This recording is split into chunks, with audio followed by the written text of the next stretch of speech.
नमस्कार बच्चों, मैं मीनाक्षी शर्मा फ्रॉम पानीपत। आज हम जीव विज्ञान का पार्ट 6 पढ़ेंगे। उससे पहले और लेसन 6 जो है वो हमारा एनिमल टिश्यू यानी कि जंतु उत्तक का है।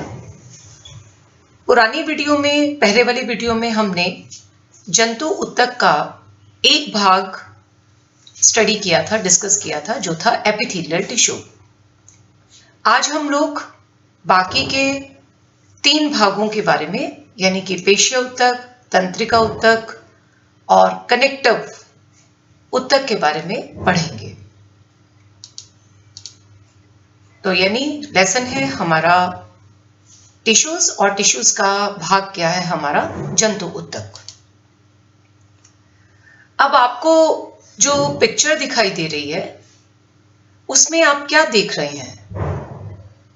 आप ये देख रहे हैं कि सबसे पहले ये पेड़ हिलता हुआ दिखाई दे रहा है और उधर दूसरी तरफ आपको दिखाई दे रहा है कि एक मनुष्य वो चल रहा है। तो क्या हम दोनों को क्या कहेंगे कि दोनों गति में हैं, पर उस गति में नाम हमारा, अब आपको क्या रहेगा, हम उसे क्या कहेंगे? तो सबसे पहले जो पेड़ हिल रहा है इसे हम बोलेंगे मूवमेंट। वह एक स्थान से दूसरे स्थान पर नहीं जा सकता, तो उसके लिए हम लोग लोकोमोशन शब्द का इस्तेमाल नहीं कर सकते। वो एक ही जगह पे खड़ा होकर हिल रहा है, तो गति में तो है पर एक जगह से दूसरी जगह पे नहीं जा सका। दूसरी तरफ अगर हम लोग दूसरे पिक्चर को देखें तो यह एक जगह से दूसरी जगह पे चला गया और एक जगह पे खड़े होकर वह गति भी कर सकता है, हिल सकता है। तो हम ये कहेंगे कि हमारे में क्या रही, मूवमेंट प्लस लोकोमोशन दोनों रही। तो अब आपको ये अंतर समझ में आ गया कि मूवमेंट क्या होता है और लोकोमोशन शब्द क्या होता है। अब हमारा प्रश्न आता है कि हाउ एनिमल्स मूव, यानी कि हम सब लोग किस तरह से गति में रहते हैं।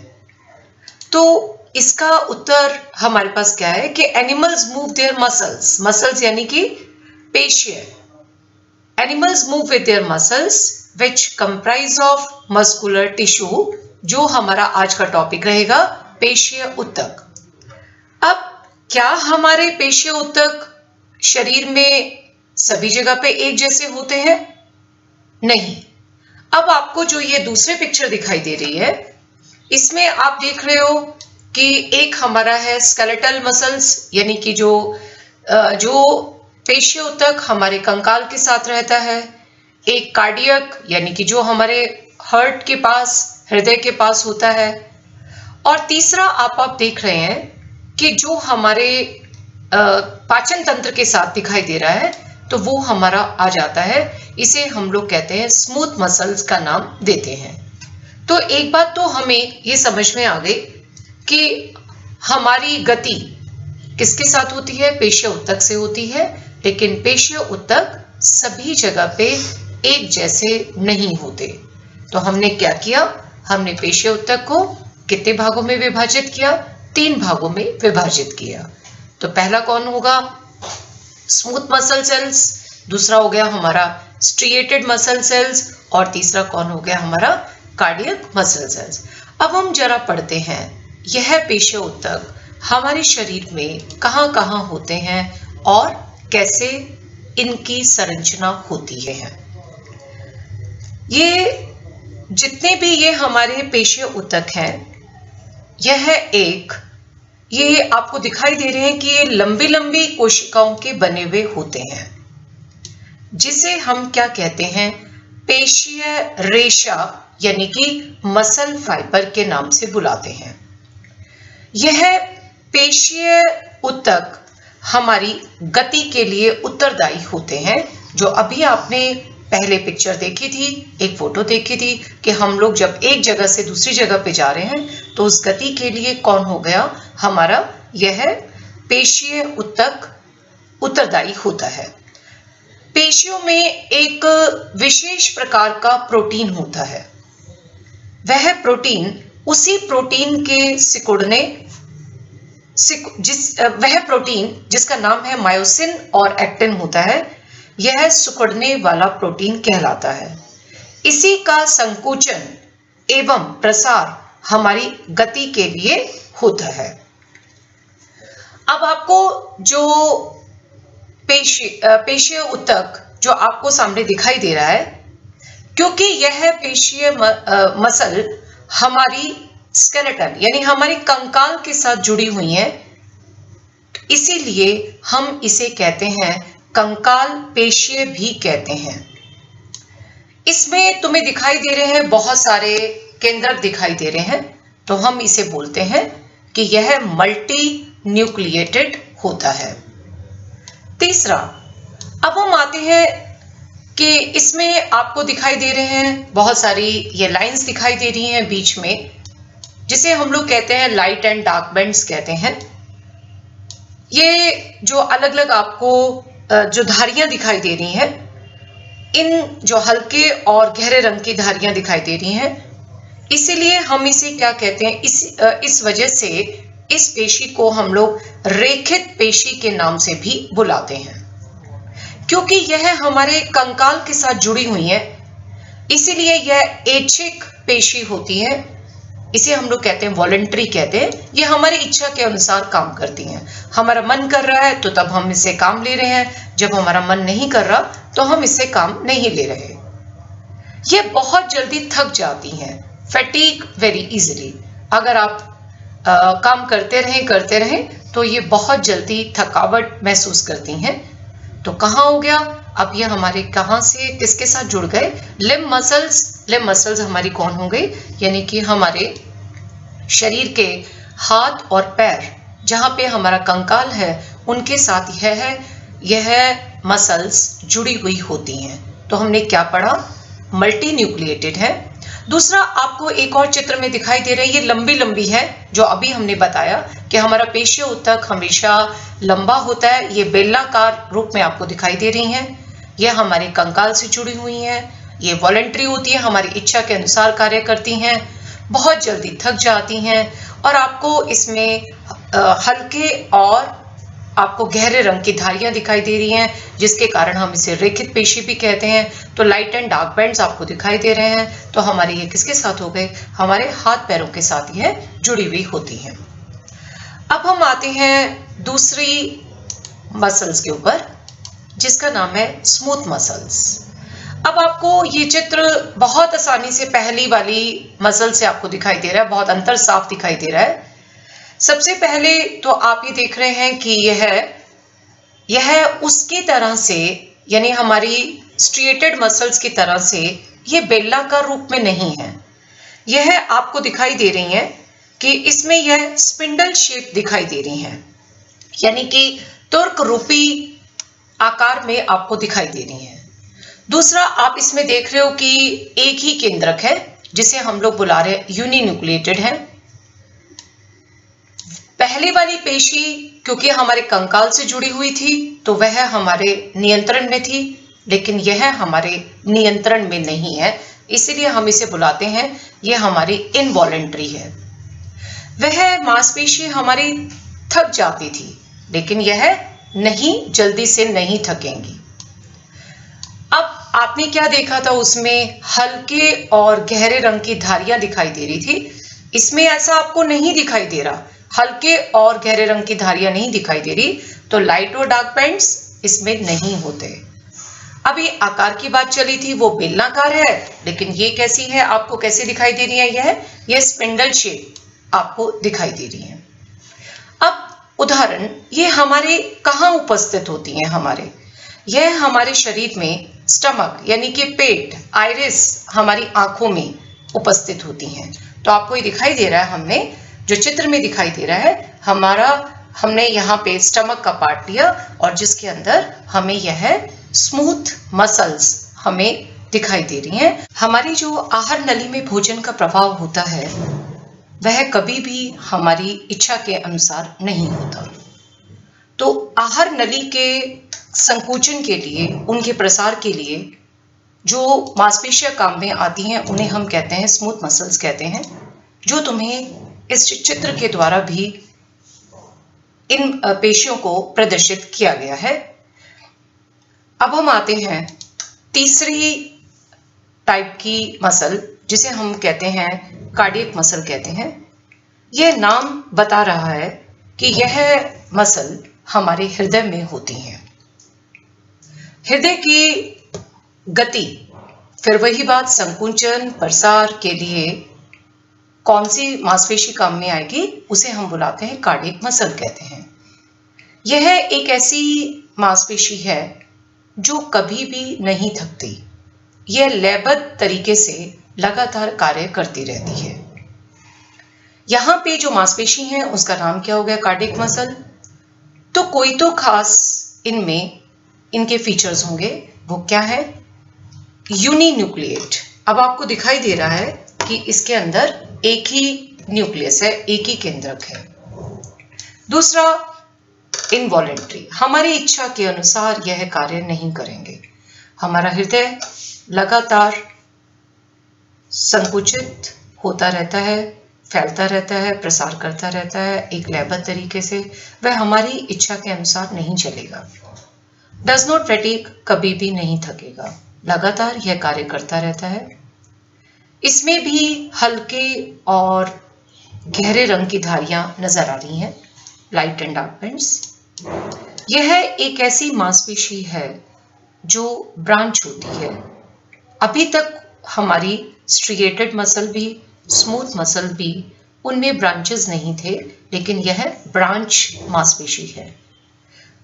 इंटरकैलेटेड डिस्क, जो बहुत इंपॉर्टेंट पॉइंट है इसका, इंटरकैलेटेड डिस्क जो है, जो इस मांसपेशी को अपने आप संकुचन और प्रसार करने की गति देती है। तो उदाहरण इसका प्रदर्शित ये है कि कार्डियक और यह मांसपेशी कहीं पे भी हमारे शरीर में उपस्थित नहीं होती। तो अब हमने 3 भागों में अपने पूरे पेशीय ऊतक को विभाजित किया। कौन कौन सा हो गया? नंबर 1 स्ट्रिएटेड, दूसरा हो गया अनस्ट्रिएटेड, तीसरा हो गया कार्डियक। अनस्ट्रिएटेड मसल हमने क्या कहा, यह वॉलेंट्री होता है। अनस्ट्रिएटेड में हमने क्या कहा, ये इनवॉलेंट्री, हमारी इच्छा के अनुसार नहीं कार्य करेगा। और कार्डियक भी हमारा इनवॉलेंट्री, यह भी हमारी इच्छा के अनुसार नहीं चलेगा।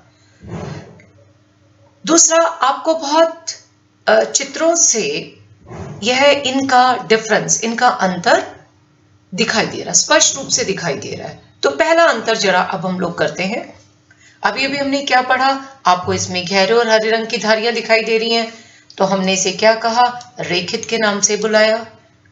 दूसरे में हमें अनस्ट्रिएटेड में ऐसा कुछ नहीं दिखाई दे रहा, तो इसलिए हमने इसे क्या बोला, अरेखित, यानी कि अनस्ट्राइप या अनस्ट्रिएटेड मसल के नाम से बुलाया।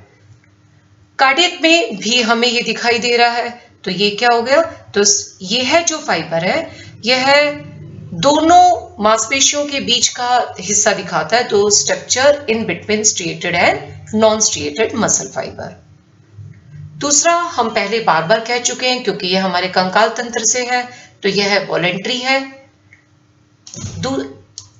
अनस्ट्रिएटेड इनवॉलेंट्री हो गया और कार्डियक भी इनवॉलेंट्री हो गया। अब हम जरा इनके आकार की बात करते हैं, तो हमें ये कैसे दिखाई दे रहे हैं, हमें यह बेलनाकार रूप में दिखाई दे रहे हैं, लॉन्ग सिलेंड्रिकल और अनब्रांच, विभाजित नहीं है। यह हमें दिखाई दे रहे हैं स्पिंडल शेप, और यह हमें कैसे दिखाई दे रहे हैं, सिलेंड्रिकल और लेकिन ब्रांच दिखाई दे रहे हैं। दूसरी बात हम करते हैं, इसमें बहुत सारे न्यूक्लियस है, यह मल्टी न्यूक्लिएटेड है, यह यूनिन्यूक्लिएटेड है और यह भी यूनिन्यूक्लिएटेड है। अगर हम जरा चित्र में भी देखें, तो चित्र में हमें बहुत सारे न्यूक्लियस दिखाई दे रहे हैं। यहाँ पे हमें एक ही न्यूक्लियस दिखाई दे रहा है और यहाँ पर भी एक ही न्यूक्लियस दिखाई दे रहा है। अब हम बात करते हैं लोकेशन की बात करते हैं, ये कहाँ उपस्थित होंगे, क्योंकि हम बार बार कह चुके हैं इसे हम कंकाल कंकाल पेशी के नाम से बुलाते हैं। तो यह हमारे लिम्स यानी कि हमारे आर्म्स में, लेग्स में, हमारे टंग, हमारे जीभ में यह उपस्थित होती है। यह हमारे कहाँ कहाँ मिलेगी, हमारे लंग्स में, फेफड़ों में, हमारी आहार नली के अंदर, एलिमेंट्री कैनाल हम आहार नली को कहते हैं, ब्लड वेसल्स हम रक्त वाहिनियों को कहते हैं, वहां पर यह स्पिंडल मसल्स उपस्थित होगी। और यह तो नाम ही बता रहा है कि यह हमारे कहाँ उपस्थित होगी, हार्ट में प्रेजेंट होगी। अब हम बात करते हैं इसकी वर्किंग की बात करते हैं। वर्किंग में होगा, क्योंकि यह हमारी इच्छा के अनुसार होती है तो बहुत जल्दी संकुचित हो जाती है, इसलिए यह बहुत जल्दी फैटीग हो जाती है। फैटीग का मतलब होता है टायर्ड हो जाती है। लेकिन यह मसल हमारे अनुसार कार्य नहीं करती तो बहुत जल्दी फैटीग नहीं होती। यह मसल अपने आप ही इसमें ये कॉन्ट्रैक्ट क्विकली एंड रिदमिकली, इसमें एक लयबद्ध तरीके से इसकी कॉन्ट्रैक्शन, इसका संकुचन और प्रसार होता है, और यह कभी भी टायर्ड नहीं होती, कभी भी नहीं थकती। तो ये था हमारा पेशीय ऊतक, जिसमें आपने तीन तरह के पेशीय ऊतक पढ़े, स्ट्रिएटेड, अनस्ट्रिएटेड और कार्डियक। अब हम अगला ऊतक के बारे में जा रहे हैं, नेक्स्ट टिश्यू के बारे में जा रहे हैं, जिसका नाम है नर्वस टिश्यू यानी कि तंत्रिका तंत्र ऊतक के बारे में बातचीत करेंगे। तंत्रिका तंत्र ऊतक कहाँ कहाँ उपस्थित होता है। अब आप इस चित्र को देखिए। चित्र में हमें क्या दिखाई दे रहा है? इस चित्र में हमें, आप ये देख रहे हैं कि यह हमारे ब्रेन यानी कि हमारे दिमाग में, हमारी मेरुरज्जा के अंदर उपस्थित होता है। तंत्रिका तंत्र हमारे मेरुरज्जा में, मस्तिष्क में उपस्थित होता है। सभी कोशिकाओं में उत्तेजना के अनुकूल प्रतिक्रिया करने की क्षमता होती है। तंत्रिका तंत्र की कोशिकाएं बहुत शीघ्र उत्तेजित होती हैं और इस उत्तेजना को बहुत ही शीघ्र पूरे शरीर में एक स्थान से दूसरे स्थान तक पहुंचाती है। मस्तिष्क, मेरुरज्जा तथा तंत्रिकाएं सभी तंत्रिका ऊतकों की बनी हुई होती हैं। तंत्रिका ऊतक की कोशिकाओं को तंत्रिका कोशिका या न्यूरॉन के नाम से बुलाया जाता है। तो हम ये कहें कि तंत्रिका ऊतक की बेसिक यूनिट कौन है? न्यूरॉन। तो अब हम जरा पढ़ते हैं न्यूरॉन का आकार, स्ट्रक्चर, फंक्शन, क्या कार्य होता है। न्यूरॉन, पार्ट्स ऑफ न्यूरॉन में क्या क्या होगा? एक हमारे पास होता है सेल बॉडी, जिसे हम लोग बुलाते हैं साइटोन के नाम से बुलाते हैं। दूसरा है डेंड्राइट्स, आपको ये छोटी छोटी शाखाएं दिखाई दे रही हैं, हम इन्हें बुलाते हैं डेंड्राइट्स। और तीसरा एक आपको जो ये लंबी शाखा दिखाई दे रही है, इसे हम बुलाते हैं एक्सॉन के नाम से बुलाते हैं। न्यूरॉन का साइज यह 1 मीटर तक लंबा हो सकता है। तो एक तंत्रिका कोशिका 1 मीटर तक लंबी हो सकती है। बहुत सारी तंत्रिका रेशे संयोजी ऊतक के द्वारा एक साथ मिलकर तंत्रिका का निर्माण करते हैं। अभी हमने क्या पढ़ा कि न्यूरॉन में क्या क्या हो गया? सबसे पहले सेल बॉडी, दूसरा इनकी शाखाओं को हमने क्या कहा? डेंड्राइट्स। तीसरा इसकी जो लंबी शाखा है, हमने इसे किस नाम से बुलाया? एक्सॉन के नाम से हमने इनको बुलाया। अब सबसे पहला पार्ट सेल बॉडी यानी कि हम साइटोन के बारे में जरा पढ़ते हैं। साइटोन क्या है? और इसका नाम बता रहा है सेल, यानी कि यह एक कोशिका है। कोशिका में क्या होता है?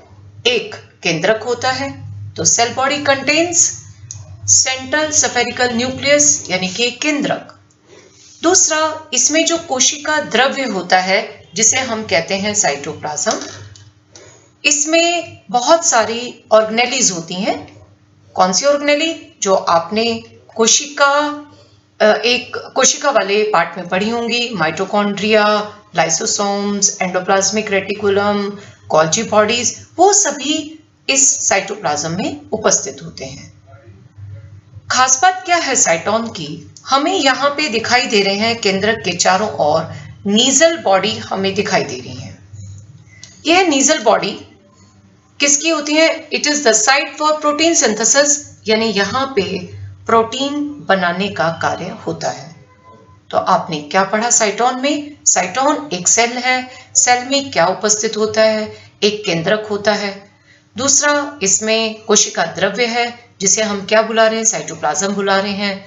तीसरा, और साइटोप्लाज्म में वही सारी ऑर्गेनेलीज होती हैं जो एक कोशिका में उपस्थित होती हैं। तीसरा, हमारे पास नीजल बॉडीज हैं जो कि किसका काम करती हैं? प्रोटीन सिंथेसिस का कार्य करती हैं। आगे आपको छोटी ब्रांचेस दिखाई दे रही हैं। छोटी छोटी जो ब्रांचेस हैं हम इन्हें बुलाते हैं डेंड्राइट्स के नाम से बुलाते हैं। इनको एक नाम से और बुलाते हैं, हम इसे एफरेंट प्रोसेस भी कहते हैं। ये चित्र आपको प्रदर्शित कर रहा है कि ये वो ब्रांचेस हैं जो सिग्नल्स को रिसीव करते हैं। कहां से करते हैं? फ्रॉम अदर न्यूरॉन से सिग्नल्स को रिसीव करते हैं और आगे पहुंचाने का कार्य करते हैं। तो किसको पहुंचा रहे हैं? ये पहुंचाने का कार्य किसको कर रहे हैं? एक लंबी शाखा को, जिसे हम लोगों ने क्या बात कर रहे हैं? एक्सॉन का नाम दे रहे हैं। अब हम बात करते हैं एक्सॉन। हमें यह चित्र प्रदर्शित कर रहा है कि लंबी शाखा को हमने किस नाम से बुलाया? एक्सॉन के नाम से बुलाया।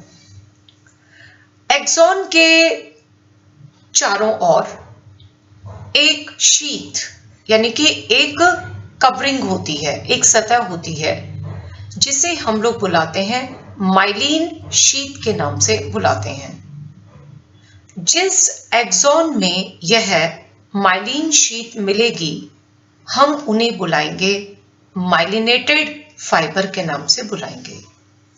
जिनमें यह नहीं होती, हम उन्हें बुलाएंगे नॉन माइलिनेटेड फाइबर के नाम से बुलाएंगे या एक्सॉन के नाम से बुलाएंगे। अब आपको कुछ पूरे एक्सॉन में यह दिखाई दे रहा है कि जहां माइलिन शीथ नहीं है, हम उन्हें बुला रहे हैं, उस पॉइंट को बुला रहे हैं हम नोड ऑफ रेनवियर के नाम से बुला रहे हैं। तो हमने क्या देखा? चित्र हमें क्या प्रदर्शित कर रहा है कि एक लंबी शाखा को हमने बुलाया, एक्सॉन के नाम से बुलाया। एक्सॉन के बाहर एक और शीथ है, एक और कवरिंग है, जिसे हमने बुलाया माइलिन शीथ के नाम से बुलाया। जिस एक्सॉन में यह उपस्थित होगी उसे माइलिनेटेड एक्सॉन बुला देंगे, फाइबर बुला देंगे। जिसमें यह नहीं है उसे हम नॉन माइलिनेटेड के नाम से बुलाएंगे। ये कुछ ऐसी जगह है जहां पे माइलिन शीथ नहीं है, उस जगह को हमने क्या बुलाया? नोड ऑफ रेनवियर के नाम से बुलाया। आगे एक्सॉन जहां पे खत्म हो रहा है, वहां पे आपको बहुत सारी फिर ब्रांचेस दिखाई दे रही हैं। हम इन्हें बुलाते हैं टर्मिनल एंडिंग्स के नाम से बुलाते हैं, या टर्मिनल फाइबर्स के नाम से हम बुलाते हैं। इन टर्मिनल फाइबर्स में आप देख रहे हो कि इनका जो एंड है वह फूला हुआ है, स्वोलन है। हम इन्हें कहते हैं साइनेप्टिक नॉब कहते हैं हम। ये साइनेप्टिक का मतलब क्या हुआ? साइनेप का मतलब क्या हुआ? जहां पे यह एक एक्सॉन खत्म होगा और दूसरा डेंड्राइट यानी दूसरा न्यूरॉन शुरू होगा, तो उन दोनों के बीच का जंक्शन वो क्या कहलाएगा? साइनेप्स कहलाएगा। तो साइनेप्स की परिभाषा हमारे पास क्या बन गई? The junction between the two neurons is known as synapse. तो हमारे तंत्रिका तंत्र में की बेसिक यूनिट कौन रही? उसका नाम है न्यूरॉन। न्यूरॉन के 3 भाग हुए। पहले भाग का नाम हुआ साइटोन, दूसरे भाग का नाम हुआ डेंड्राइट और तीसरे पार्ट का नाम हुआ एक्सॉन।